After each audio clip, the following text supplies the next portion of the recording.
Hello all, welcome to my channel Devika vlogs.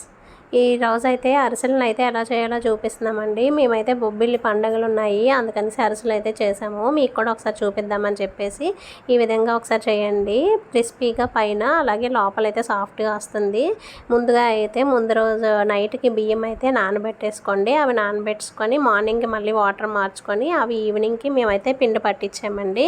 తడిపిండి బాగా తడిగా ఉండాలి. ఈ లోపు అయితే ముందైతే కేజీ పావు బెల్లం అయితే తీసుకున్నాము.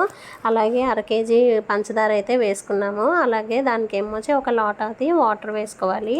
అదైతే పాకం పట్టుకోవాలండి. ఈ విధంగా పాకం అయితే రావాలి. మనము దాన్ని కొడితే సౌండ్ అయితే రావాలి. టంగ్ టంగ్ మన సౌండ్ వచ్చిందంటే అయిపోయింది. ఇప్పుడైతే మనమైతే పిండి వేసుకోవాలి. ఈ పాకం పట్టిన తర్వాత పిండి దానికి ఎంత సరిపోతుందో అది చూసుకొని వేసుకోవాలండి. ఒకరు వేస్తుంటే ఒకరైతే తిప్పుతూ ఉండాలి. ఖచ్చితంగా ఇద్దరు మనుషులు అయితే హెల్ప్ కావాలండి, ఒకరైతే చేయలేరు. ఈ విధంగా అయితే పిండి వేస్తూ ఉండాలి. పిండి అయితే ఖచ్చితంగా తడి అయితే ఉండాలి. అది చేస్తాము అన్న ఒక గంట ముందు అరగంట ముందు అయితే పట్టించుకొని తెచ్చుకోవాలి. వాటిని ఈ విధంగా మనం కలుపుతూ ఉండాలి. ఉండలు అయితే లేకుండా నీట్గా స్పీడ్గా కలపాలి. ఇదైతే ఆవిరది బాగా వచ్చేస్తుంటుందండి, చూసుకొని. పిల్లలు అయితే చేయకూడదు, పెద్దవాళ్ళు అయితే ఈజీగా చేయగలుగుతారు. అలవాటు ఉన్న వాళ్ళు అయితే చేయండి. అలాగే కొత్తగా నేర్చుకుంటున్న వాళ్ళు అయితే కొంచెం తక్కువ పిండితో బేసిక్గా నేర్చుకోండి. ఎక్కువ పిండితో అయితే చేయలేరు. తక్కువ పిండి మీద నేర్చుకొని ఆ తర్వాత క్వాంటిటీ అయితే ఇంక్రీజ్ చేసుకోండి. కొత్తగా నేర్చుకునే వాళ్ళు ఎవరైనా అయితే ఈ విధంగా ఒకసారి ట్రై చేయండి. పిండి కూడా మేమైతే ఇది 2 కేజీలు పిండి కట్టాము. అంత అయితే పట్టలేదు దీనిలోని. మాకు ఇంకా పిండి అయితే మిగిలిపోయింది. కొంచెం ఒక హాఫ్ కేజీ పిండి అయితే మాకు మిగిలిపోయింది. కేజీ పావు బెల్లంకి అలాగే ఒక హాఫ్ కేజీ పంచదార కూడా వేసాము. అయినా కూడా మాకు పిండి అయితే ఉండిపోయింది. ఇదైతే మరీ థిక్గా ఎక్కువ పౌడర్ వేసేసుకోకూడదు అందులోకి. ఆ పిండి కనుక ఎక్కువ పట్టేసిందంటే మనకి గట్టిగా వచ్చేస్తాయి అరిసెలు అయితే.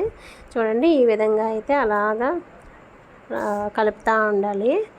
ఈ విధంగా కలిపిన తర్వాత మనం అయితే ఆయిల్ వేసుకోవాలండి. కొంచెం ఆయిల్ వేసుకుంటే గట్టి పడకుండా ఉంటుంది.